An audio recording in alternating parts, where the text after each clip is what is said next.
chapter 5. So, chapter 5 was called Karma Sannyasa Yoga. So, chapter 3, Krishna has already talked about Karma Yoga. And in chapter 4, Krishna has talked about transcendental knowledge. And we talked about the two enemies that we have. One is our desires, and the other one is our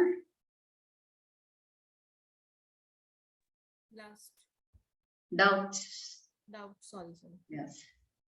So the desire has to be cleansed, where Krishna says, your desires can be cleansed if you do everything as a sacrifice for me. Come and work for me. So this faulty desires is addressed in chapter 3. And then we always have doubts. Is God really real? Is this all an imagination? Is somebody did somebody concoct all this story so that we can be good people? So like that, we may have a lot of doubts about divinity, about karma. And the more doubts we have, sometimes it reduces your faith or even eliminates your faith. So to address that doubt, Krishna talks about the transcendental nature of the supersoul. And the role of the supersoul ultimately is to benedict the Jivatmas. As long as the Jivatma is surrendered to the supersoul, then the supersoul's duty or responsibility or natural inclination, I should say, is to benedict humanity. So, but Arjuna is still in a dilemma, even after hearing about Karma Yoga as one way in which one can dovetail all of our activities in Krishna consciousness. Another way to always think about Krishna is to actually learn about who he is, learn more and more and hear more about what the absolute truth is. But the same doubt comes back to Arjuna. He's wondering, is it really possible to work in this world and at the same time be fully Krishna conscious? In the sense, is it possible to be a devotee and still be doing our duties and responsibilities? That was the fundamental question that Arjuna had, because he had this doubt that if you're busy with your work, then obviously you cannot be busy with Krishna consciousness. How can both go hand in hand? You can only do one thing at a time, right? So in that regard, we spoke about the pastime of Janaka Maharaj. How, using an example of the sword hanging over the rishis, he demonstrated to them. Although one may have some questions about the actual analogy here, but he did demonstrate to them that you can think about something else while you're automatically doing something else. So you can think about Krishna while you're on autopilot when it comes to doing your duties and responsibilities. And by doing that, you are elevating your consciousness to such a level that you have already achieved self-realization in this life. You have discovered that happiness actually lies within you. It doesn't exist outside of you. So all of us are searching for happiness outside of us. But real happiness comes, Krishna says in chapter 5, when we are able to control our desires, when we are able to control our anger, when we are able to control our lust. Then how can you not be peaceful? It's just a natural outcome, right? So Krishna has glorified Dhyana, Yoga and Renunciation in chapter 4. And then immediately after that, Krishna says, stand up and fight. In that same shloka, he says, stand up and fight. So that causes confusion for Arjuna. On the one hand, you're telling me to fight. You just got done glorifying transcendental knowledge. And then you're telling me to fight. So I'm a little bit confused. So Arjuna thinks that jnana means in order to pursue Jnana Yoga or the knowledge of the divine, you have to give up material things. You cannot do both simultaneously. That's what he's thinking. That if you don't give up your material activities, how can you cultivate knowledge of the divine? Because there'll always be so many other things competing for our attention, isn't it? In our daily life, we have so many things competing for attention. So Arjuna's question was, well, Krishna, if you want me to think about you and meditate upon you or know more about you, how can I know more about you while juggling so many other responsibilities in life? So Arjuna is convinced it's not possible. It's not possible to do both. Hence he asks the question here in chapter 5, which is, first of all, you ask me to renounce work, and then again, you are recommending work with devotion. So tell me which is better for me to do. So his question was, are you asking me to cease all activities, or are you asking me to start all activities? So should I start or should I stop? Should I stop or should I start? He's confused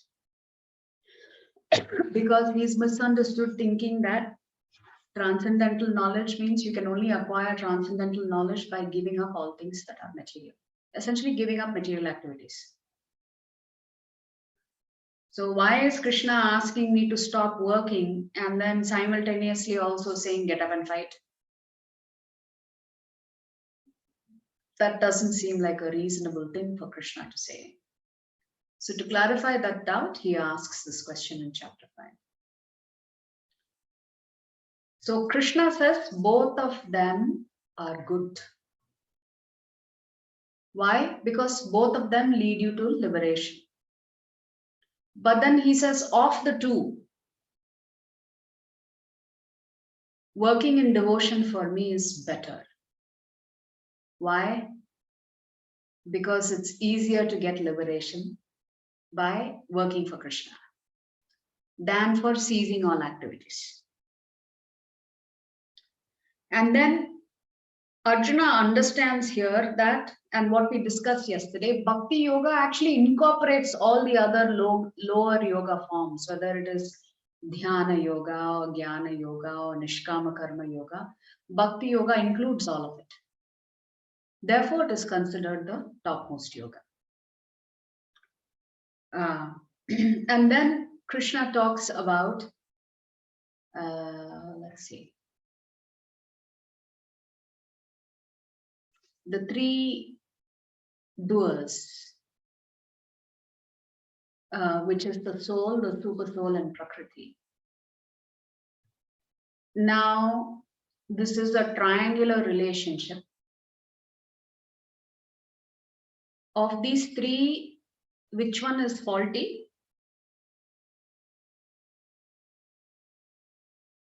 Or does somebody remember how the three interact with each other? The soul, the super soul, and Prakriti. How do they interact with each other? And of the three, which is faulty? Yes, Seema Mataji? Soul desires, because the soul has a free will. Yes. And super souls will permit according to the karma what is there. Yeah. And the Prakriti will carries out the actions. Yeah. So the desire. It is like that. Of these three, who is at fault? Soul. Why? Because if the desire won't be fulfilled, then he will be morose and depressed. Yeah, so actually, the soul is the culprit, because if the desires are not dovetailed with the Lord, that's how we create our own problems, right? So all our Shastras say Krishna has nothing to do with our karma. Nothing means nothing. The soul is the sole culprit.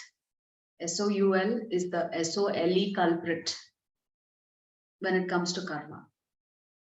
That means in that water tank, the only person who is controlling the deposit of water in the water tank is who? The Jivatma. Because everything starts as a desire. And if your desire is to please yourself, Krishna says, then you'll be forced to deposit in that karma tank, whether it is good or bad. Whereas Krishna is saying, but if your desire begins with, I want to please Krishna, even if you have material desires, you will not accumulate karma. Isn't this magical? You can have material desires. But if your first desire is always to please Krishna, Krishna will fulfill your material desires. But because your intent was to please Krishna, you will not deposit anything in that karma tank, even though Krishna will go out of his way to fulfill your material desires. Is that clear? Yes, Mataji. So pleasing Krishna doesn't necessarily mean giving up one's material desires.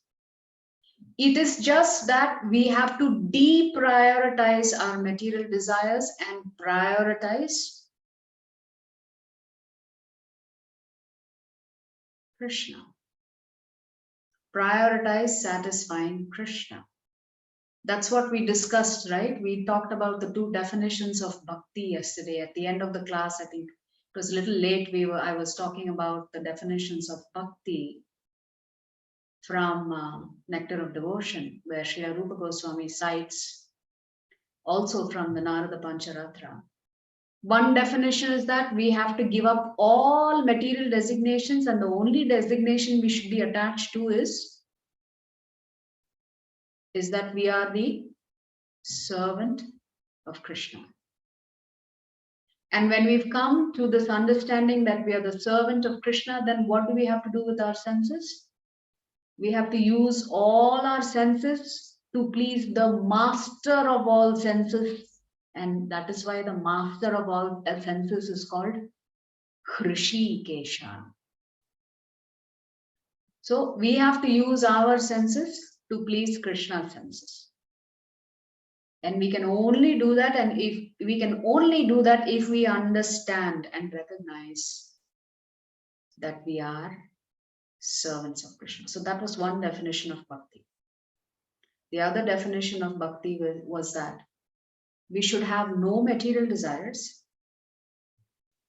We should have no desire for intellectual perfection, even if it is spiritual intellectualism. We should not be chasing any other fruitive actions. And once we give up all of this without any other motivation and without any interruption, we are looking to please Krishna in such a way, or we are acting in such a way that pleases Krishna. Because when you prioritize Krishna, then Krishna will automatically fulfill your material desires, even though you may not go in front of the deities, or you may not go in front of your puja room and tell Krishna, yeah, tomorrow I have an interview. I want better pay. I want better job conditions. Can you please help me? Even if you don't ask for it, Krishna is the Supreme Lord. He knows what's in your heart. Even if you go in front of the altar and say, my dear Lord, please help me remember you today. Please help me chant your names today. Please help me do the right thing. Please give me the taste to listen to your Harikatha. If you pray like that to Krishna, and even though you may not have asked him to help you out in that interview, do you think he is not going to help you? Because what have you done? You've just prioritized him first. So please understand that worshipping, a lot of people, especially in India, think that worshipping Krishna means you will lose all your wealth. I don't know where on earth they've heard this from or learned this from. Krishna only takes away all of your wealth. If you're such a pure devotee, he wants to put you on a pedestal and show you off to the entire world, then he will be ready to do that, like he did with Srila Prabhupada. So don't be afraid thinking that Krishna, by worshipping Krishna, you will lose all your wealth. You will gain everything. You need not worry. So there are very, very few pure devotees that Krishna will give them special mercy and take away everything from them, because he wants to demonstrate how great his devotees are, how pure their devotion is. So you and I need not worry that we are going to be the next Srila Prabhupada. That's like once in a lifetime kind of thing. You know. So as I mentioned, at the best, we are practicing mixed bhakti. We are trying to perfect our Krishna consciousness. We pray and beg the Lord as well as the devotees and Guru that we will achieve that perfection in this life. But we don't know if we will really achieve perfection in this life or not. But certainly that is our prayer. So among the three doers, the soul, the super soul, and material nature, the actual culprit is the jiva. It begins with the wrong desire. It begins with the desire to enjoy oneself separate from Krishna. That's where our problems actually begin. When we want to enjoy without our Father, we create problems for ourselves. So Krishna says, if you know how this triangle works, then you are in true knowledge and your ignorance is destroyed by the weapon of knowledge. And then in shlokas 17 to 21, Krishna talks about the characteristics and symptoms of a self-realized soul. From 17 to 21, Krishna talks about when one's intelligence, mind, faith, and refuge are all fixed in the Supreme, then one becomes fully cleansed of misgivings through complete knowledge and thus proceeds straight on the path of liberation. The humble sages, by virtue of true knowledge, see with equal vision a learned and gentle Brahmana, a cow, an elephant, a dog, and a dog eater. Dog eater is Chandala, outcasts. They are supposed to be lower than Shudras. Those whose minds are established in sameness and equanimity have already conquered the conditions of birth and death. So see how nicely Krishna is saying, if you've achieved a sense of calmness, a sense of self-control, a sense of seeking happiness within yourself, what is Krishna saying? Krishna is saying you've already conquered birth and death. Birth and death is nothing for you. And then he's adding, they are flawless like Brahman, and thus they are already situated in Brahman. So he's saying you can be self-realized in this life and still continue to do your duties and responsibilities. So to the external world, it looks like you're also running around doing a lot of work. But only Krishna knows how much self-control and realizations that you have, because he knows about the relationship between the two. So Krishna then says, a person who neither rejoices upon achieving something pleasant, nor laments upon obtaining something unpleasant, who is self-intelligent, who is unbewildered, and who knows the science of God, is already situated in transcendence. So again, repeatedly, Krishna is saying, you don't have to go away into the forest to practice Dhyana Yoga or Jnana Yoga. Jnana Yoga means you're renouncing everything and you're focusing on the scriptures alone. He's saying you don't have to do that. If you understand your position, if you understand my position, and if you understand your roles and responsibilities and you perform them to the best of your ability, then you're already situated on the transcendental path. Such a liberated person is not attracted to material sense pleasure, but is always in trance, enjoying the pleasure within. Again, Krishna is saying, you are seeking happiness, you have to seek that happiness in yourself. You will not find it outside of you. You will not find it in objects. You will not find it in your relatives. It doesn't matter how much you may love them. Because one day you will be separated from your loved ones. I mentioned this, I think earlier this week in the shloka recitation class, that Narada Muni talks about relationships as follows, the souls as follows. In Srimad Bhagavatam, Narada Muni says that souls are like pieces of straw floating in the river, and the forces of the river causes some of those pieces of straw to come together. And the same force of the river separates them again. This is what we define as relationship. So souls will come together for a particular reason in relationships, and they will be separated again by that same force.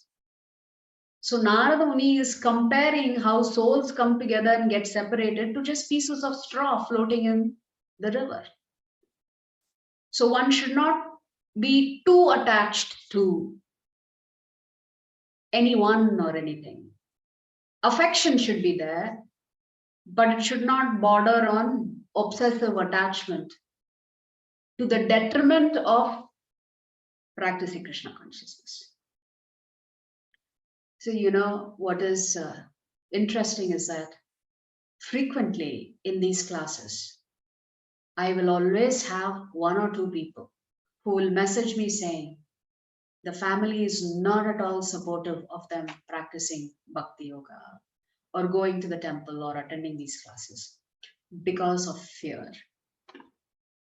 Fear that that person will give up everything and run away from the family. Actually, nowhere in Bhagavad Gita Krishna says run away, because that's irresponsible. But still that fear is there in a lot of families. Hence they prevent their youngsters or children or husband or wife not to attend these classes, because they have this fear that they will be separated. But that's not true. That is not what is being taught in our culture at all. So Krishna is saying such a liberated person is not attracted to material sense pleasure, but is always in trance, enjoying the pleasure within.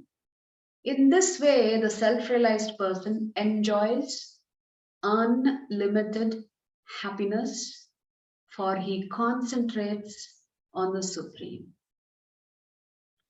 So Krishna is saying you can experience Paramananda in this life as long as you're connected with Krishna. As long as you strengthen your relationship with Krishna. As long as you strengthen your bonds with Krishna. Then Krishna says, an intelligent person does not take part in the sources of misery which are due to contact with the material senses. O son of Kunti, such pleasures have a beginning and an end. And so the wise man does not delight in them. So yes, sometimes we'll be very lucky and things will go our way. And sometimes we think we are unlucky and things don't go our way. And Krishna is saying, but if you're really intelligent, you will not be perturbed by these ups and downs, right? Which he's already talked about in chapter 2. Then Krishna talks about toleration. Krishna is saying, even before you give up this body, if you are able to tolerate the urges of the material senses and check the force of desire and anger, he is well situated and is happy in the world. So Krishna is following through with the same theme from chapter 2 to chapter 3 to chapter 4 to chapter 5, which is control your senses, check your desires, check your anger. Your solutions actually lie here. Then you can be well situated and happy in this world. Then Krishna says, one whose happiness is within, who is active. See, Krishna is not saying such a person has run away into the forest. One whose happiness is within, who is active and rejoices within, and whose aim is inward, is actually the perfect mystic. He is liberated in the Supreme, and ultimately he attains the Supreme, Krishna says.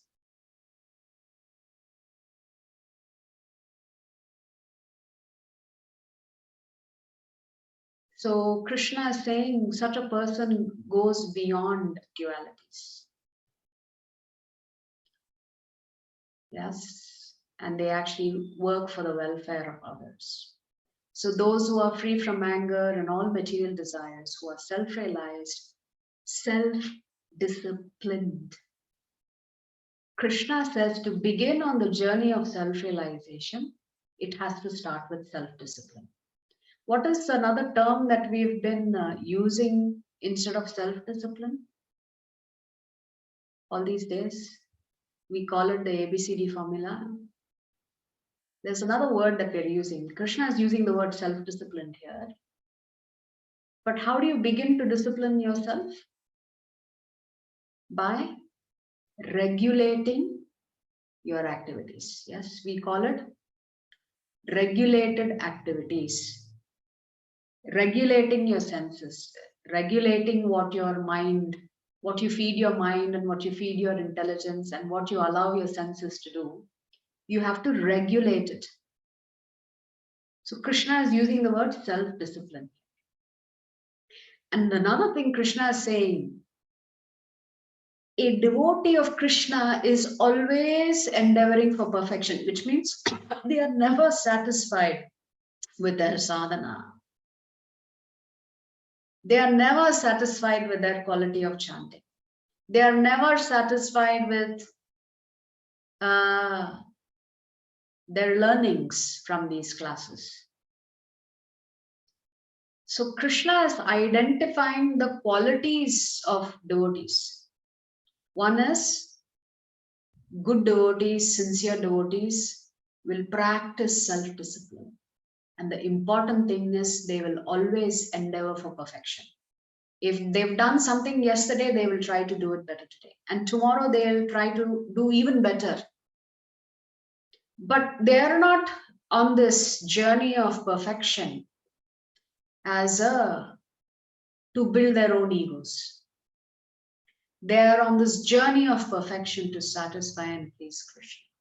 So Krishna is saying such a person is assured of liberation in the very near future. He doesn't say immediately. He says in the very near future. If you're practicing all of this, you will get liberation. You're headed towards, you're in the right direction, Krishna is saying. And then Krishna introduces the topic of Dhyana Yoga, which is the theme for today's chapter, chapter 6. So this is the connection between chapter 5 and chapter 6. So Krishna is saying, so remember he said, one has to learn to control their senses and their mind. So Krishna is going to talk about the importance of controlling one's mind. And in that regard, these are the two shlokas. Shutting out all external sense objects, keeping the eyes and vision concentrated between the two eyebrows, suspending the inward and outward breaths within the nostrils,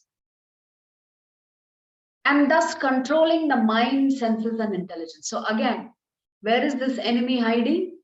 This lust is hiding in the senses, mind, and intelligence. So Krishna is coming back to that. So he is saying one way to control the mind, senses, and intelligence is to regulate your activities. But another way to control your mind, senses, and intelligence is to give up everything. Practice this Nishkama Karma Yoga or Jnana Yoga so that you can focus on the Supreme. And the third way in which you can control the mind, senses, and intelligence, which sets the stage for chapter 6, Krishna is going to talk about meditation, yoga, Dhyana Yoga or Kriya Yoga. So Krishna is talking about breath control, controlling the concentration, and thus controlling the mind, senses, and intelligence. The transcendentalist aiming at liberation becomes free from desire, fear, and anger. So essentially, Krishna is saying there are many different types of transcendentalists. There is a karma yogi. He has talked about that in chapter 3. There is a jnana yogi. He's talked about that in chapters 2 and also in chapter 4. He's talked about the bhakti yogi. He's talked about that in chapters 2, 3, and 4.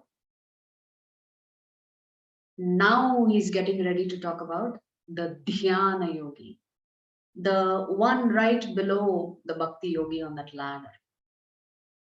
So Krishna is saying one who is always in the state of this meditative state has attained Samadhi. They are liberated. And then we talked about what is the result of working for Krishna. A person in full consciousness of me, knowing me to be the ultimate beneficiary of all sacrifices and austerities, Bhoktaram Yajnatapasa, Sarva Loka Maheshwaram, Suhridam Sarva Bhutanam, Gyatva Mam Shantim Rachati. So this Krishna is again re-establishing his identity as the Supreme Lord. He says he is the Supreme Lord of all planets and all demigods. And he is the benefactor and well-wisher of all living entities.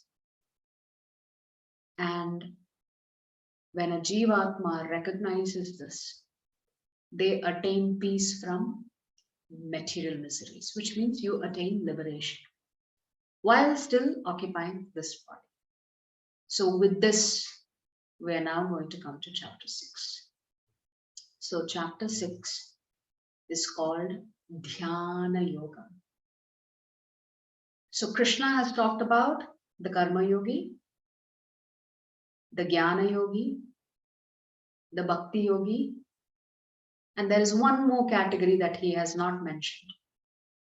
So that is what he's going to talk about in chapter 6. So there is one more kind of transcendentalist, the one that goes away into the forest and practices deep meditation. So another way of achieving this peace of mind is by meditating on the Paramatma within you, the Paramatma in the form of the four-handed Kshirodakashayi Vishnu. So one can achieve liberation and or great mystic powers by practicing Dhyana Yoga. So the single word summary for today is how to always think about Krishna and meditate on Krishna. By exclusively focusing on this process and not doing anything else, which means you have to give up your family, your material activities, right? But there are very few people who will take to this path. And also Krishna says this is very difficult to do. And our Shastras say meditation is not authorized in Kali Yuga. Because to meditate, you need a very long life. And we are talking about long life as in tens and thousands of years. It is said that Valmiki had to meditate for 60,000 years before he could write the Ramayana. Can you imagine the length of period he spent purifying himself before he could write about the Lord? In Kali Yuga, maximum people can live up to 100 years of age. It's not at all possible to practice Dhyana yoga in Kali Yuga. Therefore, it is not recommended. And Krishna himself will say it is actually very, very difficult to do. So, chapter 6. Let's offer our humble obeisances to His Divine Grace, A.C. Bhaktivedanta Swami Srila Prabhupada Ki Jai. So today, if you want to practice meditation, what is the first thing we have to control? One of the biggest enemy for us is the mind. So Krishna is going to talk about how one's mind can either be our friend or can be our enemy. And the way that you can make your mind your friend is by practicing Ashtanga Yoga. So he will talk about how to practice Ashtanga Yoga. And then in between, Arjuna will say, you know, this Ashtanga Yoga that you're talking about, oh, it sounds just very unreasonable and an unreliable process. So he's telling Krishna, forget it, I can't do this. He's telling Krishna, you expect me to practice Dhyana Yoga, forget it, I can't do it. Whatever you describe, not possible. And then Arjuna has one more doubt. He says, Acha, you've now spoken about Karma Yogi, Jnana Yogi, Dhyana Yogi, Bhakti Yogi. What if they're not successful in this life? What if they don't get liberation in this life? What happens to them?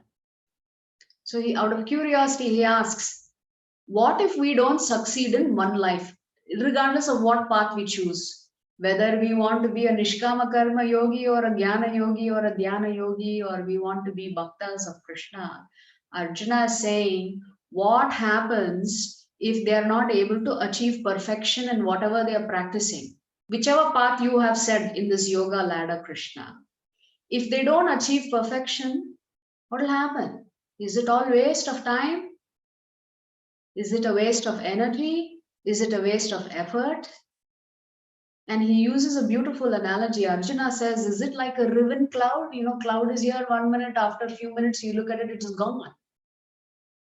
So he asks Krishna, is everything that they have done is like just like a wisp of cloud that's blown away by the wind? And then Krishna will respond to Arjuna's question. And then Krishna will give his opinion again at the end of the 6th chapter. He will compare the 4 paths. Within those 4 paths, he will say who is the best.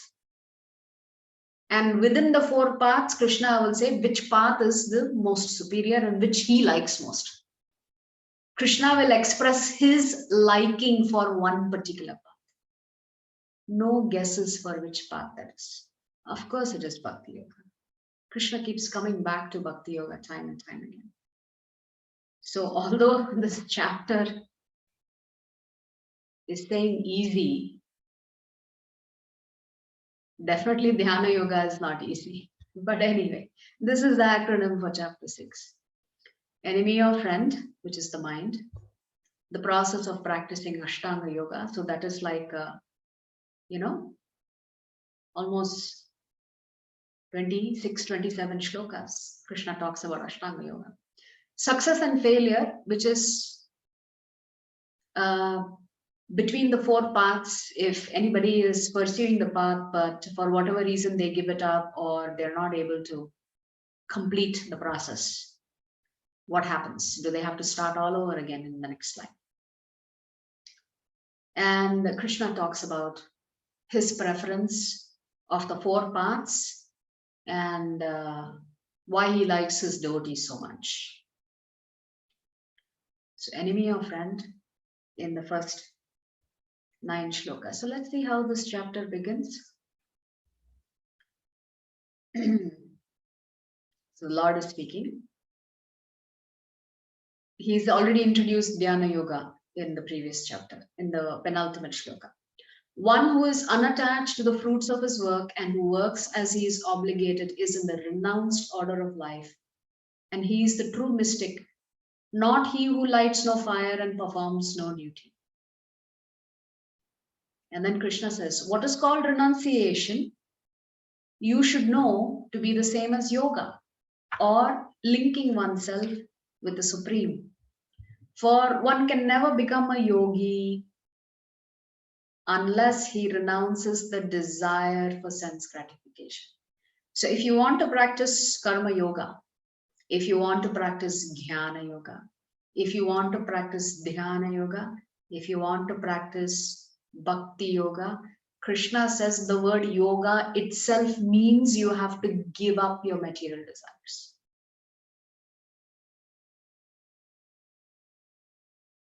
Only then you can be called a yogi. So here in shloka 3, Krishna contrasts between a neophyte and an experienced person practicing Dhyana Yoga. For one who is a neophyte in the 8-fold Ashtanga Yoga system, work is said to be the means. And for one who is already elevated in yoga, cessation of all material activities is said to be the means. So Krishna is telling here to Arjuna, it is better for those who are not familiar with Ashtanga Yoga to simply stick to doing their work with devotion. Whereas those who have already advanced on this Ashtanga Yoga path, he's saying for them, the best thing to do is they have to give up their material attachments. They have to give up their family. They have to give up everything. They cannot be attached to a bank balance or their clothes or their children. It doesn't matter. Krishna says, for someone who's really serious about Ashtanga Yoga, they must give up all material activities, period. But for one who's new to this process, Krishna is saying it is better that they continue to work. So he's already discouraging, saying, indicating that Ashtanga Yoga is not an easy path to follow. So coming back to this chapter, please repeat after me. Bandhuratmatmanastasya बन्धुरात्मात्मनस्तस्य yenatmaivatmana jitah येनात्मैवात्मना जितः anatmanastu shatrutve अनात्मनस्तु शत्रुत्वे varte tatmaiva shatruvat. वर्तेतात्मैव शत्रुवत्. Yeah. So can somebody read the translation? For him who has conquered the mind is the best of friends. But for one who has failed to do so, his mind will remain the greatest enemy. Yeah. Hare Krishna. Hare Krishna. There is a shastra called the Niti Shastra in our culture. And there,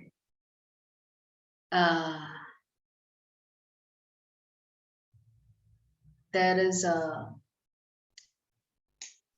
example given or an analogy used to demonstrate to us how difficult it is to control the mind. So this Niti Shastra says, imagine there is a monkey What is the trait of a monkey? What does it do?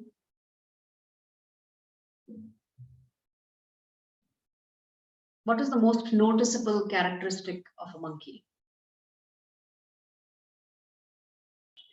It will move. It won't sit in one place. It will move always. Yes, it's always jumping from tree to tree to branch to branch.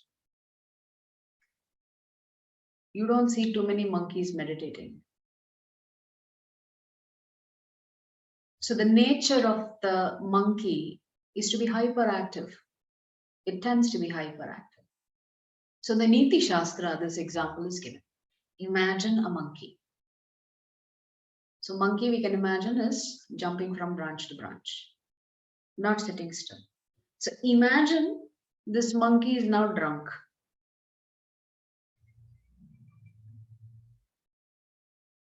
If it is drunk, will it become sober or will it become even worse? We don't know. We have not tested it out. So then the Niti Shastra says, imagine a monkey that is drunk, that is now bitten by a scorpion. Would it sit still? No. Then the Niti Shastra says, imagine a monkey that is drunk, that is bitten by a scorpio, that is now seen a ghost. So it is essentially saying that is how difficult the mind is. Scientists have said for a human being, in a day, our mind goes through like 80,000 thoughts. Can you imagine? Our mind can go through 80,000 thoughts. That's how fast the mind is. Like 1 second here, another second there. So hence Krishna is saying, if we have learned how to conquer the mind, then your mind can be the best of friends. But for one who has failed to do so, his mind will remain the greatest enemy. Can all of us agree that we have a big problem with our mind? Can we all agree on this? It's very difficult. 1 minute the mind says go to the temple, next minute the mind says it's okay, rest, you had a long night last night, or you're tired. Have you ever experienced that? 1 minute you want to do something, next minute the mind is saying don't. I know I experienced it. Yes, Mataji. Mind is Yes, very ma'am. difficult to control, right? It ends up confusing you. Sometimes it will not let us to do our sadhana also. Yes. Every time.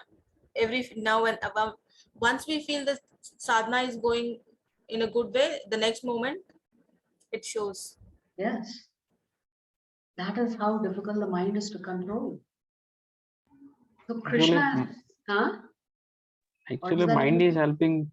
Mind is helping to read mantra daily. It's liking Mind is helping? to chant the mantra daily. It is liking. Yes, but see, the trouble is when we start chanting mechanically, after some time your mind is wandering somewhere else, Hare Krishna, Hare Krishna, Krishna Krishna, Hare. And then pretty soon you don't know, have you recited the entire mantra or not? Is the bead moving or not? Or has it moved 10 beads and you only chanted once? Or have you fallen asleep while you're chanting? It's very, very tricky, this mind. Mind is not always thinking about Krishna when we're chanting. Come on. We have to be brutally honest with ourselves. We're not always thinking of Krishna when we're chanting, although we are supposed to think about Krishna when we're chanting. But it's so difficult to do. So difficult to do. And Krishna is recognizing this. And that's why Arjuna protests and says, hey, this Dhyana Yoga and all, forget it, man. It's not for me. He says, and imagine that too from a different yoga there. And Arjuna is a great personality. So Krishna then will talk about how when the mind is our friend, it tends to follow direction. It makes the right choices. It is progressive. It becomes detached from sense gratification. And the result of having a controlled mind is that you experience a sense of freedom. and elevation. It's strange, isn't it, that when you control your mind, you experience freedom? When you bring something under control, then you experience freedom.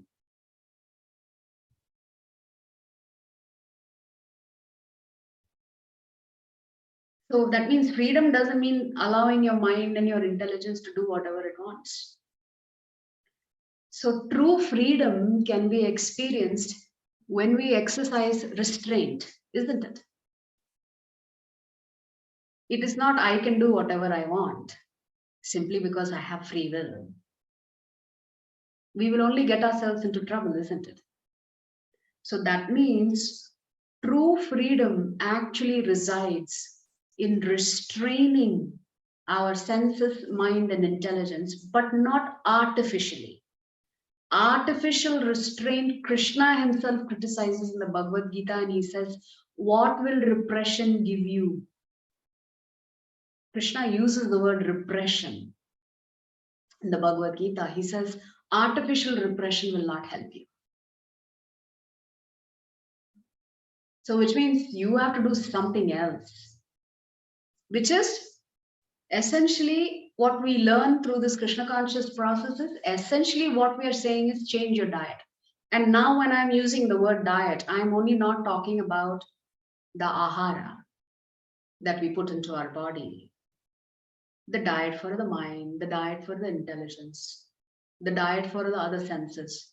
We literally have to change the diet. So when we change the diet, then we experience this kind of sudden relief, freedom, reduction of anxiety. And what does Krishna say? Reduction of anger, reduction of fear. All of this will happen when you change the diet holistically, not just for your physical body, but also for your subtle body. And of course, for the soul desires that connection with Krishna. And when your mind becomes your enemy, then you fall victim to anything and everything that your mind suggests. You know, I must confess that I am on a diet because I am trying to detoxify my body, because I'm having this constant issue with pain in my limbs. And, I tried, what do you call it? Physiotherapy. I had like more than 40 sessions, and still it kept coming back, the pain. And it was really irritating me, and it was kind of interfering with my ability to get things done at home. So I met this person who practices natural therapy, and they say you have all of these pressure points in your palms and the soles of your feet, and that if you work on those pressure points every day and also change your diet for a certain period of time, you can remove the toxins from your body. So I'm supposed to be on this 30-day diet, very strict diet.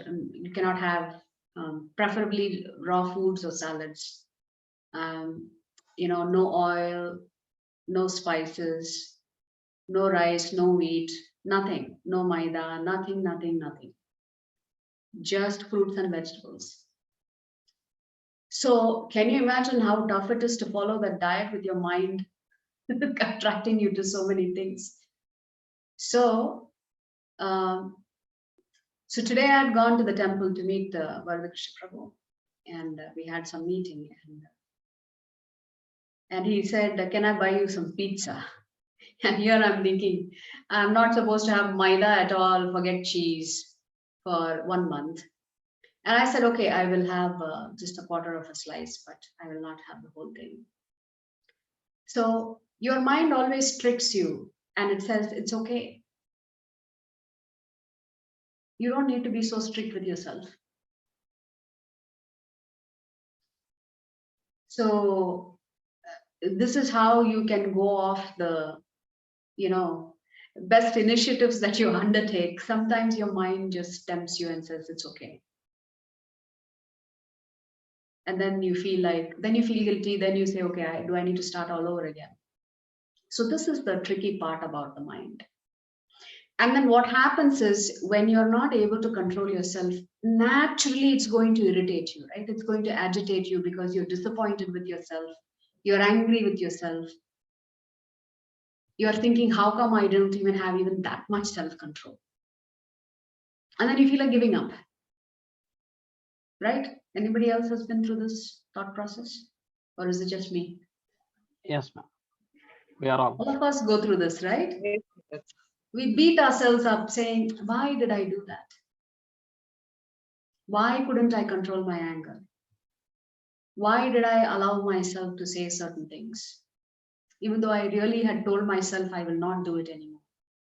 This is the mind. So this is the core principle that Krishna is trying to address in this chapter, because the mind is so difficult to control. But at the same time, we've already said, Krishna has said that it's very difficult to control the mind through Dhyana Yoga. He says it can be done, but it's not easy. So Arjuna will ask him, isn't this very difficult to do? And Krishna says, yeah, I agree, it is difficult, but it can be done with abhyasa and vairagya. These are the two terms that Krishna uses to say that you can actually learn to control your mind. So if you recall this chariot analogy, the 5 horses are the 5 senses. The rope that is controlling the horse is the mind. The driver in this case, we're not referencing Lord Krishna here, of course. It's just the generic driver that is trying to control the reins of the horse, the rider, you should say, is the intelligence. The body is this chariot, and the soul is the passenger in that chariot. And I will show you what we read in the Secrets of Gita Revealed. Can you see my slide? Yes, Mother. Okay.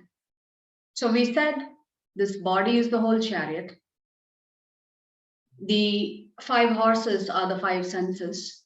They are like little children, you know, how when little kids get excited and the father is driving the car, the mother is sitting in the front passenger seat, the child is sitting behind. Frequently the child will say, Papa, look here, or Mama, look here.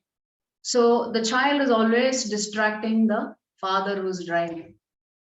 Did you see this or did you see that, right?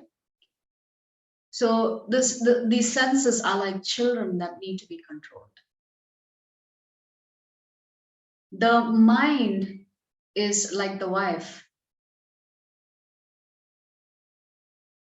She is pure and chaste if she knows her role in the marriage.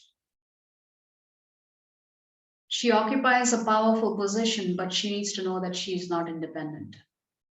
So you need to recognize and you need to tell your mind you can't make decisions on your own. You're powerful, but you're not independent. So you have to exercise control over the mind.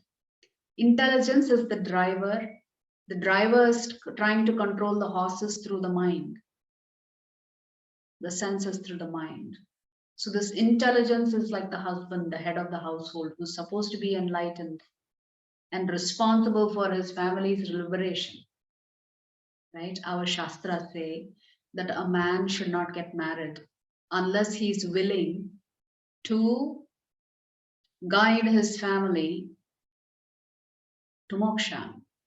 So that means automatically husband means they have to be enlightened already. They need to be aware of the Shastras and they should lead the path for their entire family to go back to Krishna. So the intelligence has to take responsibility for the mind and senses. The soul is just a passenger here. But when the soul reaches that correct identity, right? In one of the shlokas we said, Sarvopadi vinirmuktam tat paratvena nirmalam Hrishikena Hrishikesha Sevanam Bhaktir Uchchate. Which means when you give up all designations and only retain the designation that you are the servant of Krishna, then you will use all your senses to satisfy the master of all senses, which is Hrishikesha. So just as a small mahout can control a huge elephant with a small stick, we have to train our intelligence to bring our consciousness to a higher platform, right? So this was the what we were looking at in the Gita Secrets Revealed. So what is yoga? What is the meaning of the word yoga? Union. Union with whom? Union with the Paramatma. Connecting with the Supreme Lord. With the Supreme Lord. Yeah.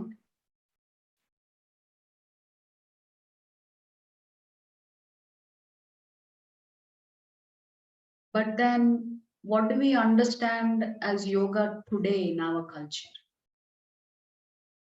Yoga means some kind of physical exercise, some kind of practice that allows you to acquire some mystic powers. Yoga could also mean practicing a great deal of austerities, being very strict about your diet, what you put in your body. But actually, when you read through the shlokas from 10 to 36, you'll realize actually what yoga really means. Yoga. So today, anybody and everybody adds the word yoga to any word and thinks this is yoga. Chair yoga, business yoga, I don't know, yoga for high blood pressure,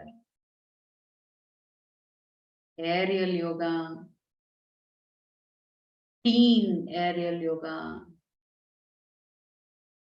So the word yoga has lost its actual true meaning in our culture, not just our culture, I would say in the world itself, isn't it?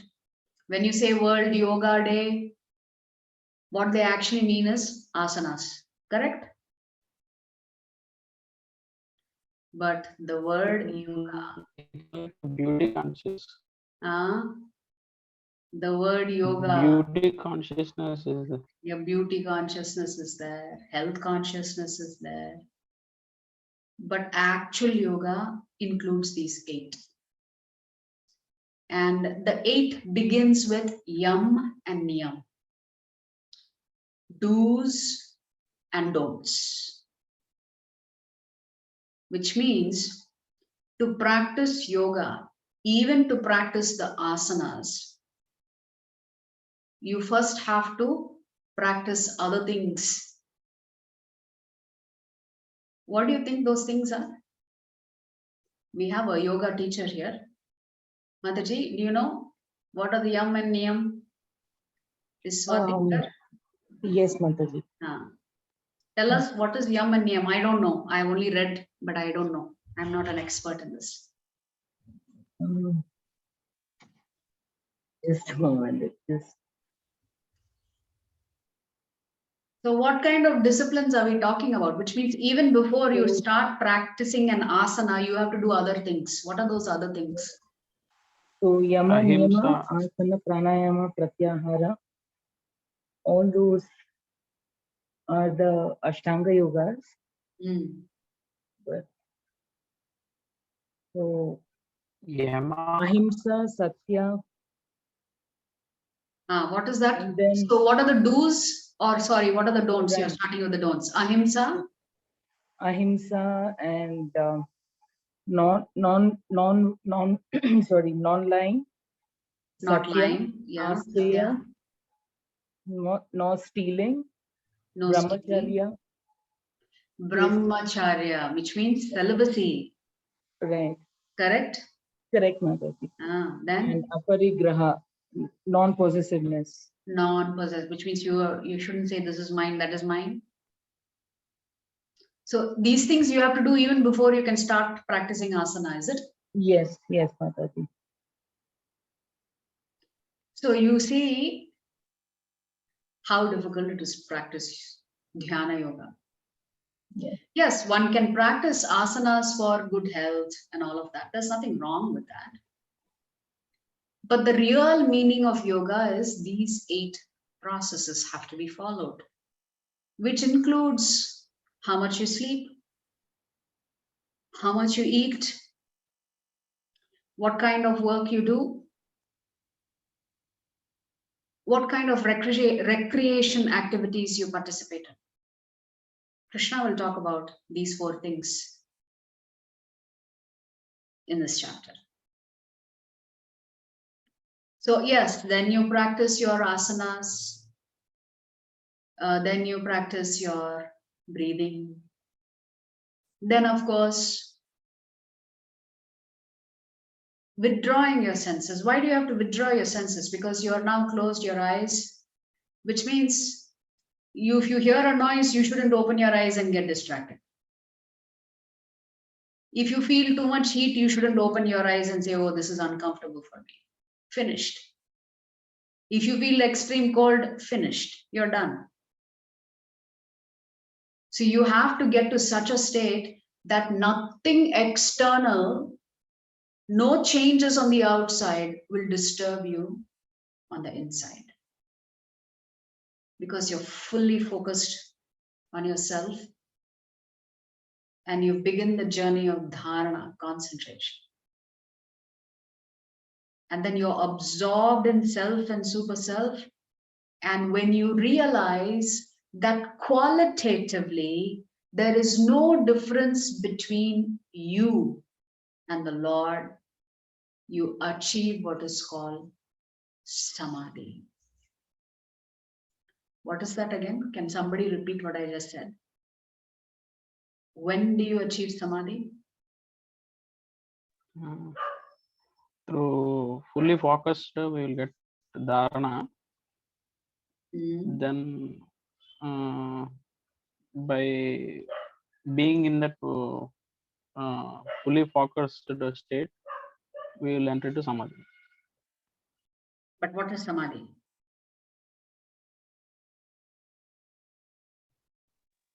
Mataji, can I answer? Yes. Being in the state of nobodiness is what I feel is a samadhi. Being in a state of nobodiness. Okay. All right. Anybody else? Absolute awareness.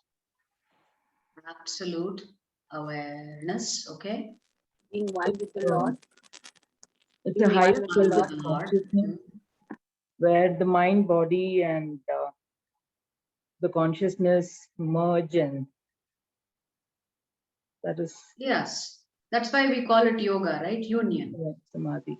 So what is happening here? When you are practicing Dhyana Yoga, you are doing 2 things simultaneously. You are first trying to understand yourself. Hence it's called self-realization, correct? Yes, ma'am. But then you have to unite with something higher. So which means you also have to meditate on the Paramatma within you. And what the Acharya says, Samadhi happens when you realize that the qualities of yourself and the qualities of Paramatma are one and the same.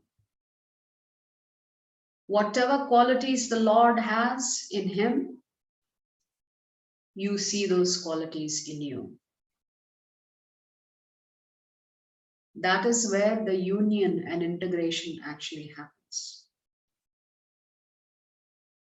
Now you can understand the concept of merging with the Supreme Lord, the Brahma Jyoti. You don't see the difference between Brahman and Parabrahman anymore. You don't see that duality anymore. There's no difference between you and the Lord, and therefore you are the Lord is you.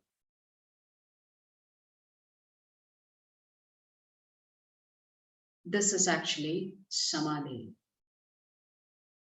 union. When you have recognized you have the same qualities that the Lord has, therefore there's no difference between you and the Lord. A pretty controversial statement if you're a bhakta. We don't accept this because our shastras say, yes, it's true. We also have the same qualities as the Lord. But what is the difference? Ramesh Prabhu, what is the difference? Discrimination, Mother. Huh? Discrimination. No, let's say the Lord has 6 qualities, we also have 6 qualities. What is the difference between the Lord qualities and our qualities? Qualities are same. Our qualities are not absolute. Quantitatively more, Mother. Quantitatively, yes. We demonstrate those same qualities, may not be all, maybe some sometimes, maybe more sometimes, but not all the qualities of the Lord do we demonstrate all the time. And yes, as Ramesh Prabhu rightly said, the difference between the Lord and us is his qualities are unlimited. We have a tiny quantity of the Lord's quality. Therefore, I said, this concept of Samadhi or union with the Lord is a very controversial statement for the devotee, because the devotee knows that there is a difference between Jivatma and Paramatma. Qualities may be the same, but quantitatively we are different. The Lord is unlimited, we are not unlimited.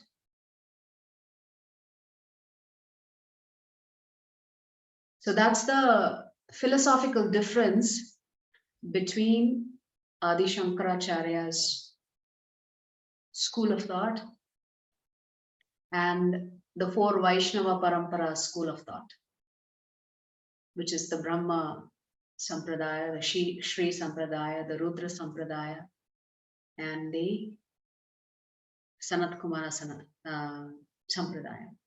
Is that clear? Philosophically, this is the big difference between Advaita philosophy and Dvaita philosophy. It is called Advaita because of the realization that there is no difference between Brahman and Parabrahman. They are one and the same. And therefore, because there is no difference between the two, Shankara's philosophy is actually called Advaita. Technically, even that is wrong categorization, but we'll not go into that. Dvaita philosophy means the Lord is always the Supreme Lord. The Jivatma will always be the Jivatma. Even if the Jivatma has achieved self-realization, the Jivatma never becomes the Supreme Lord. That distinction between Bhagavan and Jivatma, Ishvara and Jivatma, will exist eternally. And therefore, the Vaishnava philosophy is about this duality. The distinct difference between Jivatma and Ishvara will always exist. So you understand now the difference in the philosophy between Advaita at a very high level, at a very simple level. There's a lot more complicated stuff that even I don't understand. It can be extremely convoluted and confusing when you get into the philosophy. But at the highest level, you need to understand. Advaita means their liberation is about becoming Brahman themselves. For us, liberation means keeping our individuality as a Jivatma and having an opportunity to serve the Lord. In the Advaita philosophy, there is no opportunity for service, because if there is no distinction between you and God, what is left to do? You are God. In Dvaita philosophy, we retain the individuality, and therefore we enjoy devotional service. And hence, Lord Krishna prioritizes bhakti again and again and again. So this is the actual eightfold process. Yam and niyam, the do's and don'ts. The postures for sitting, which is the asana. The pranayama is the breath control. The pratyahara is to slowly withdraw your senses from the external world. Dharana means you fix your mind, single-pointed absorption on self and super self. Dhyana, you have to meditate on the super self until you become completely absorbed in the Lord. And you don't see the distinction between you and the Lord anymore. That is called Samadhi. Can anyone do yoga? I really like that photo a lot. But anyone cannot do yoga. Krishna will say in this chapter, anybody with the agitated mind cannot be practicing Ashtanga Yoga. Anybody who's not practicing celibacy cannot be practicing Ashtanga Yoga. Anyone who still has material desires cannot practice Ashtanga Yoga. And Krishna uses an analogy. He says your mind has to be like a lamp in a windless place. So when a lamp is burning in a windless place, the flame never flickers. Little bit of wind and the flame will move like this. Krishna is saying practicing Ashtanga Yoga means being in a room with no windows and the lamp is steadily burning, not shaking. And then Krishna talks about regulated habits. Eating should be controlled, sleeping should be controlled, recreation should be controlled, work should be controlled. 4 things that should be controlled. Has anyone of you seen the Mission Impossible movie? So this is a play on, what's his name? Tom Cruise, who kind of floats over the floor trying to steal something and to avoid all the various laser beams that will set off the security alarms going on. So here we are depicting a mouse that's trying to get the cheese without being trapped in that mouse trap. So the name of that movie was called Mission Impossible. So Arjuna is saying, Krishna, this is mission impossible for me. I cannot do this. So Arjuna says, oh Madhusudana, the system of yoga which you have summarized appears impractical and unendurable. Unendurable means you can't do it for too long. And then Arjuna says, the mind is so restless and unsteady. Who can even try this? He's puzzled. Why would anybody try to do Dhyana Yoga? Because the mind, it's not very easy to control the mind. So please recite the shloka after me. This is Arjuna speaking. Chanchalam himana Krishna. Chanchalam hi manah Krishna. Pramati phalavadridam. Amati balavadradam. Tasyaham nigraham manye. Tasyaham nigraham manye. Vayor iva shudushkaram. Vayor iva dushkaram. Dushkaram. What is Arjuna telling Krishna? Arjuna is saying, hey Krishna, Chanchalam himana. Mind is restless. You know, they say Chanchala Lakshmi, Lakshmi Devi never stays in one place. You've heard that, right? One of the names of Lakshmi Devi is she's Chanchala. So Arjuna is saying the mind is Chanchala, restless, turbulent, obstinate, and very strong, O Krishna. And then he says to subdue it, I think, is more difficult than controlling the wind. So Arjuna is saying, I think I can control the wind god faster than I can control my mind. Of course, he's just using that analogy to make a point. Essentially, Arjuna is also saying, mind is very difficult to control, Krishna. I don't know who would try to even think of doing Dhyana Yoga. What is the nature of our mind? It's always flickering. 1 minute here, next minute there. 1 minute says, yes, do this. Next minute says, maybe not. So it's constantly raising doubts for you because of your attachments. And then if you're attached, then it will rationalize all these attachments. That's why we find it so hard to repair relationships. Because we end up rationalizing our behavior, and sometimes in a codependent relationship, you end up rationalizing the other person's behavior also. And it's a vicious cycle. So Arjuna has said, the mind is flickering, it is obstinate, it is strong, it is turbulent, doesn't ask for permission. It just does what it wants, it seems. So in response to this two statements, Krishna will tell Arjuna, Shri Bhagavan Uvacha, Shri Bhagavan Asamshayam Mahabhaho, Asamshayam Mahabaho Mano Durnigraham Chalam,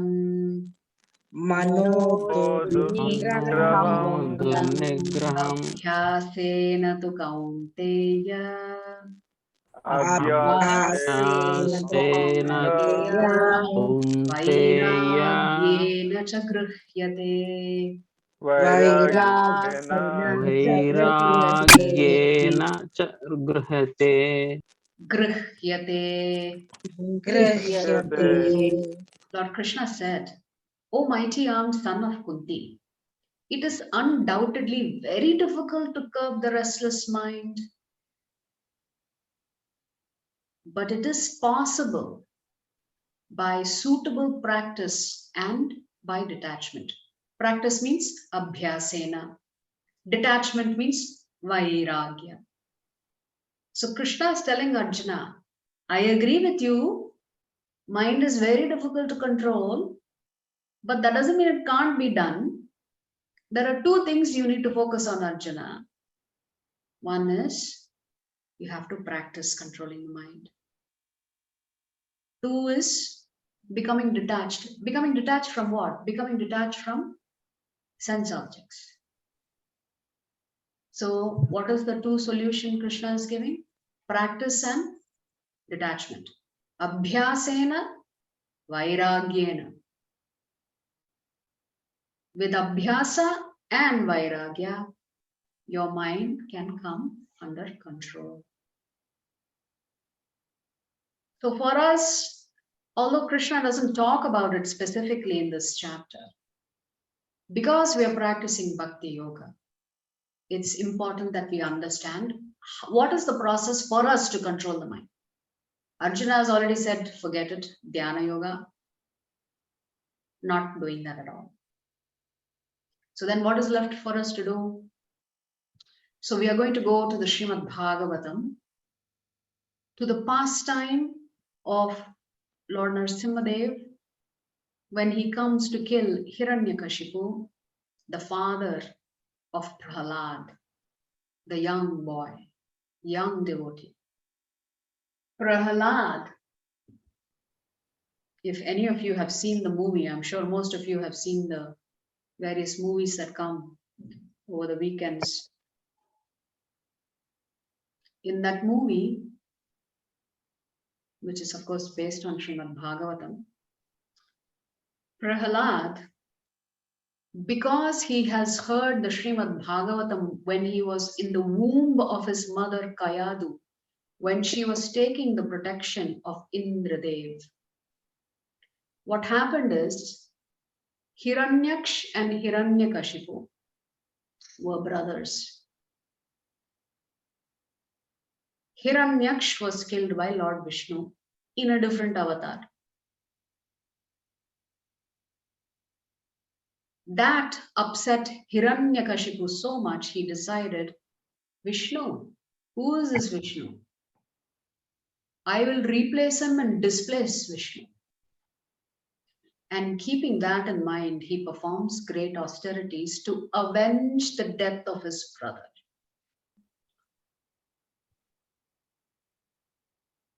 And of course, he performs such severe austerities.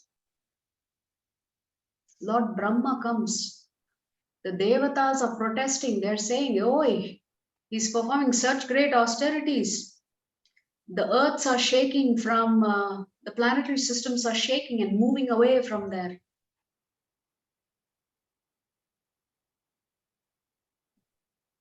respective paths. Somebody has to stop him. The demigods were getting afraid of Hiranyakashipu. So Lord Brahma, being very pleased with Hiranyakashipu, asks him, okay, I'm very pleased with your austerity. Tell me what you want. And at that time, Hiranyakashipu says, gives all his list, you know. I should not be killed by a human nor by an animal. I should not be killed during the daytime nor during the nighttime, not inside, not outside, not by devatas, not by any weapon.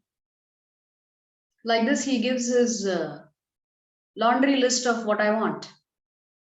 And Brahma says, Are? He says, I myself have to die one day. You are asking, it seems like you are asking for immortality. I myself am not immortal. How will I give it to you? So anyway, Brahma is compelled to say yes. And then Lord Vishnu has to figure out how to make sure that his devotees' approval of somebody's austerity, he's able to stick to it. So anyway, at that time, the Devatas was, when they heard that Hiranyakashipu's wife was pregnant, they kidnap her.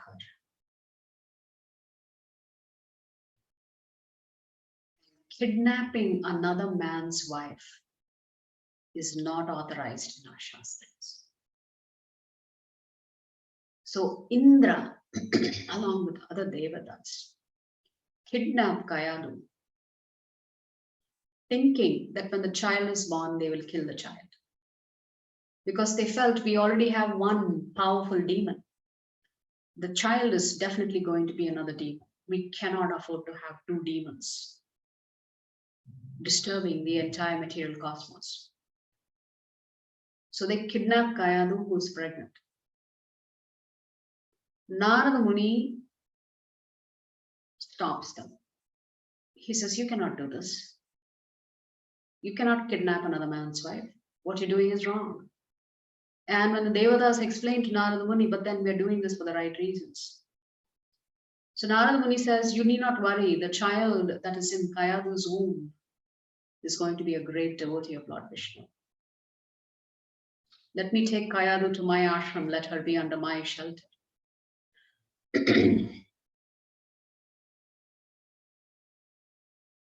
And when Kayadu is in Narada Muni's shelter, Narada Muni begins to speak Srimad Bhagavatam to Kayadu. She falls asleep somewhere in between. And the child in the womb is listening to the Bhagavatam. Hence, when Prahlad is born, he's born a pure devotee. So at the age of 5, he is teaching the other students when the other teachers leave. Skanda and Amarka. Skanda and Amarka. So he tells the children, you should practice bhakti from a very young age. And then he composes a shloka that is called the Navadvipa Bhakti, the 9 processes of bhakti. And this is the shloka that Prahlad Maharaj talks about. Shravanam Kirtanam Vishnu Smaranam Pada Sevanam Archanam Vandanam Dasyam Sakyam Atmanivedanam. So Prahlad is teaching the other children, you can practice any one of these 9 paths of bhakti. Shravanam, Kirtanam. The 2 most important parts of practicing bhakti is to hear Krishna Katha and to use your tongue to chant the holy names of the Lord. Shravanam, Kirtanam, Vishnu Smaranam. Who should you be thinking about? Vishnu. Pada Sevanam, that's the 4th one. There are 2 meanings to the word Pada Sevanam. Pada Sevanam means to serve the Lord, the deity form of the Lord in the temple, to worship his lotus feet. Right? In our culture, we keep talking about lotus feet, lotus feet, lotus feet of the Lord. All the great acharyas talk about how they want to take shelter of the lotus feet of the Lord. They never talk about taking the shelter of the lotus face of the Lord or the lotus eyes of the Lord.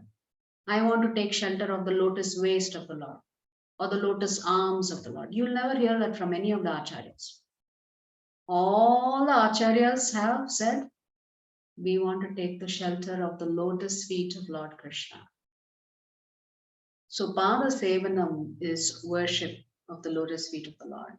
Pada Sevanam also means you can use your feet to do yatra in the holy dham, circumambulate the temple 4 times, the temple of Vishnu. So that's Pada Sevanam. Archanam Vandanam. Archanam means worshipping the Lord. Vandanam means praying to the Lord. Dasyam means being a good servant of the Lord. Sakyam means being a friend to the Lord. Finally, Atma Nivedanam, like Bali Maharaj. Bali Maharaj is the grandson of Prahlad. He completely surrenders to Vamanadev and says, I've already promised you 3 steps of land. Since you don't have anywhere else to put your foot for the 3rd piece, please, my dear Lord, place it on my head. And with that, he gets sent to Patalok. That is Atma Nivedana. Atma Nivedana means complete surrender to the Lord. So, Abhyasa means we can practice any one or more of these 9 processes that Prahlad talks about. Again, Shravanam, Kirtanam, Vishnu, Smaranam, Pada Sevanam, Archanam, Vandanam, Dasyam, Sakyam, Atma Nivedanam. These are the 9 processes. And then Vairagya or detachment means detaching yourself from any activity that is not favorable for Krishna consciousness. Anything that takes you away from Krishna, we should stop doing. Okay. So then Arjuna will ask a very important question. What happens to those yogis who could not become successful?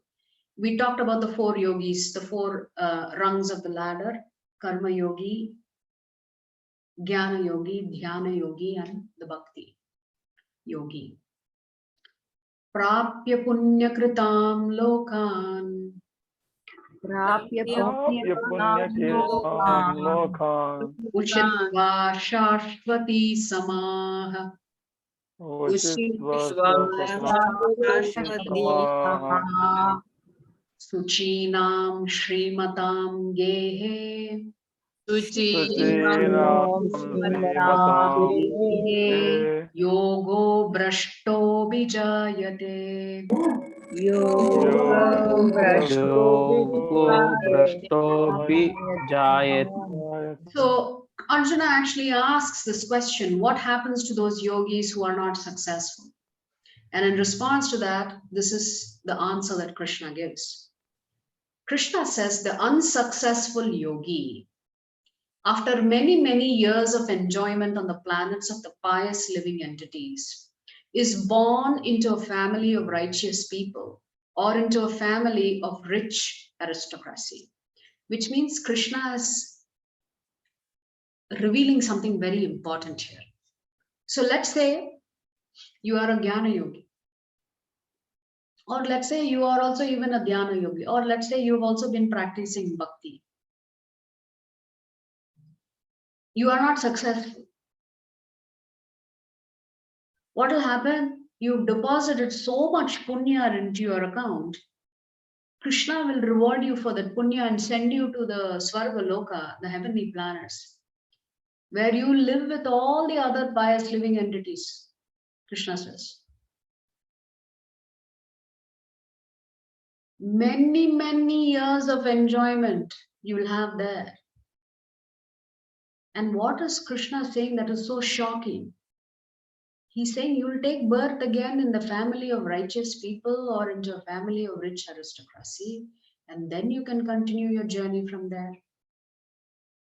So Krishna is saying, if you accumulate so much punya, I will send you to upper planetary systems, Baba. You enjoy yourself there. But after all, you've exhausted all those credits, you have to come back. Come back where? To the middle planetary systems to take birth again. To come back and take birth again in what is called the Mritya Loka, where the earthly planet is residing. And Krishna says, so don't worry, you will take birth again, but you will come into a rich family or you will come into a pious family, and then you can pick up where you left off. This is a very risky proposition, isn't it? Although there is a chance that this will happen to us. Imagine taking birth again. What if you're born in such a rich family and you become a spoiled brat and you're not able to pick up bhakti again? Krishna is giving an assurance saying, no problem. I will make the atmosphere conducive for you to practice what you used to do many, many years ago, many births ago. For a bhakta, this is a risky proposition. We don't want to take birth again, Baba. We want guarantee we want to go back in this life itself. We don't want to risk taking another birth. But anyway, Krishna is giving a reassurance to Arjuna saying, it's okay, Baba, even if you didn't succeed, no, I will make sure you enjoy yourself, and I'll also make sure you come back and take birth in a nice enough family so you can pick up where you left off. Right? That's what Krishna is saying. I want to read the last few shlokas of the chapter. Because Krishna, for the first time, expresses his preference. So, this is the shloka. The unsuccessful yogi, after many, many years of enjoyment on the planets of the pious living entities, is born into a family of righteous people or into a family of rich aristocracy. Or he takes his birth in a family of transcendentalists, which means in the family of devotees, who are surely great in wisdom. Certainly such a birth is rare in this world. So Krishna is saying is, one other thing I can take care of is I can make sure that you're born into a devotee family, because then it should be easy for you to practice devotional service. If the parents are devotees, then naturally the child can be a devotee easily. But then Krishna is saying such a birth is rare in this world. On taking such a birth, he revives the divine consciousness of his previous life, and he again tries to make further progress in order to achieve complete success, O son of Guru. So Krishna is saying there is actually no loss. he can come back and pick up where he left off.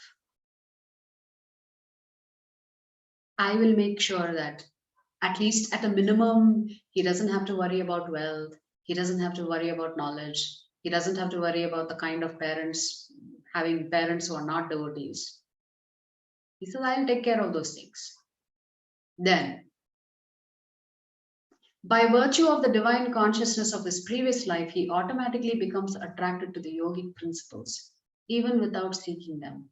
Such an inquisitive transcendentalist stands always above the ritualistic principles of the scriptures. And when the yogi engages himself with sincere endeavor in making further progress, being washed of all contaminations, then ultimately achieving perfection after many, many births of practice, he attains the supreme goal. So Krishna is saying you have to take many, many births, you have to practice in many, many births, and only then you'll get perfection. Again, sounds like a very risky thing for us. Last two shlokas. A yogi is greater than the ascetic, greater than the empiricist, and greater than the fruitive worker. Therefore, O Arjuna, in all circumstances, be a yogi. So Krishna is saying, whatever you do, try to follow Dhyana Yoga. Because between the Karma Yogi and the Jnana Yogi and the Dhyana Yogi, Krishna is saying the Dhyana Yogi is superior. But the last shloka is most important. And of all yogis, the one with great faith, Krishna comes back to faith, who always abides in me, thinks of me within himself, and renders transcendental loving service to me, he's the most intimately united with me in yoga and is the highest of all. And Krishna says, that is my opinion. So Krishna is saying, of the four kinds of yogis, he is saying, in my opinion, the bhakta who's practicing bhakti because he's got a relationship with me, that relationship is intimate. Whether it is in any one of the five rasas that we talked about, whether it is in Shantaras or Dasyaras or Sakyaras or Vatsalyaras or Madhuryaras, Krishna is saying my devotee is topmost. Better than a Dhyana yogi, better than a Jnana yogi, better than a Karma yogi. Krishna says that's my opinion. So you see how Krishna prioritizes relationships. In Dhyana Yoga, there is no relationship with the Supreme Lord. In Dhyana Yoga, you have decided you and the Lord are not different. So again, there's no relationship has disappeared.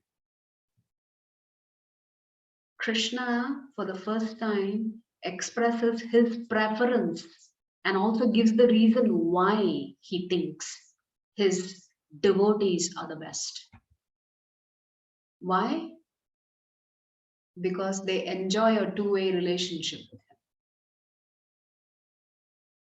So this is how this chapter ends, and actually it sets the stage for the next 6 chapters. So Krishna is saying this is the yoga ladder. Of these 4 types of yogis, the topmost yogi is the Dhyana yogi because it's very difficult to do.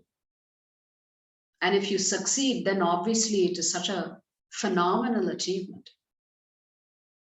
After saying among these 4, the Dhyana yogi is superior, then in the last shloka, Krishna says, but if you ask me, even though in society this will be accepted as superior because it's such a tough thing to accomplish, to have that kind of self-control of the mind and senses, and to just be meditating and give up everything else. Krishna says, actually, I have my preference. And then he says, in my opinion, my bhaktas are better because we enjoy a relationship with each other. So the topmost yogi, this is the last shloka, we'll recite it and we'll close for the day.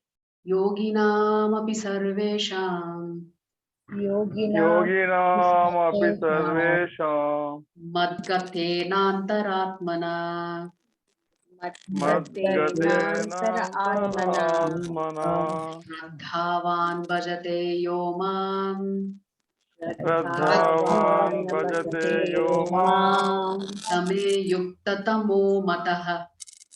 Tame yuktatamo mataha.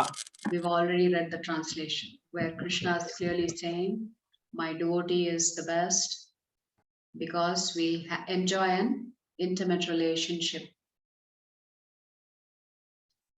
And that is also the highest form of yogi.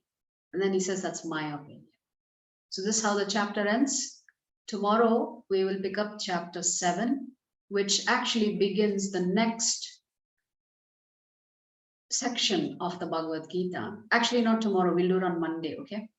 So tomorrow, I want you all to attend my class. You can attend either the 6 a.m. class or the 7 p.m. class, where we will talk about Shloka 4.9,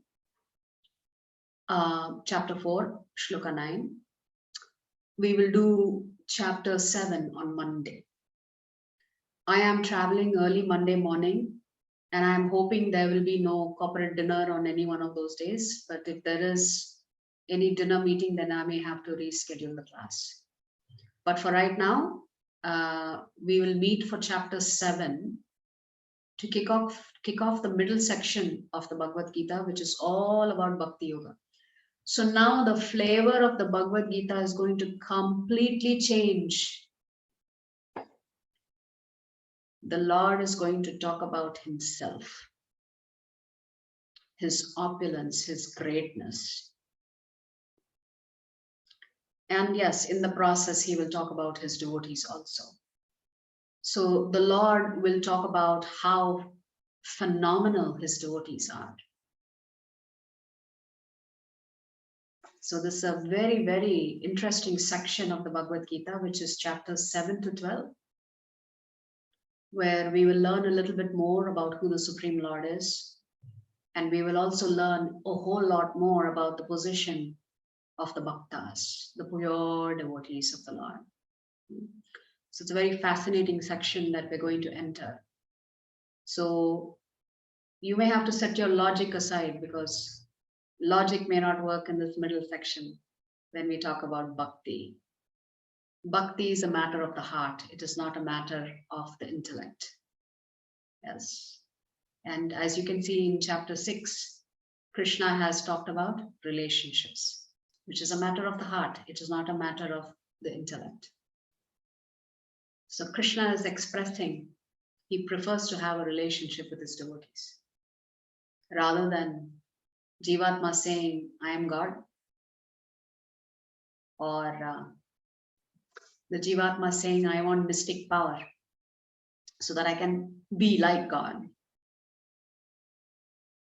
If you practice Dhyana yoga for thousands and thousands of years, our Shastras say, you can create planets, you can leave your physical body and travel to other planets just using your subtle body. You can create things. You can hypnotize others. You can perform all kinds of magic. You can create things out of thin air. All of this comes from the mystic yogic powers. But that does not make that person Bhagavan. That we should be clear on. Yeah? So we'll stop here. If there are any questions, I will take it. Please remember, we don't have class tomorrow at 9. You can attend the 7 p.m. class, or if you want, you can attend the 6 a.m. class. The class is the same. I have a morning session for those who want to attend the morning session, and I have an evening session for those who prefer evening session. But the shloka is the same, it's 4.9. Yeah.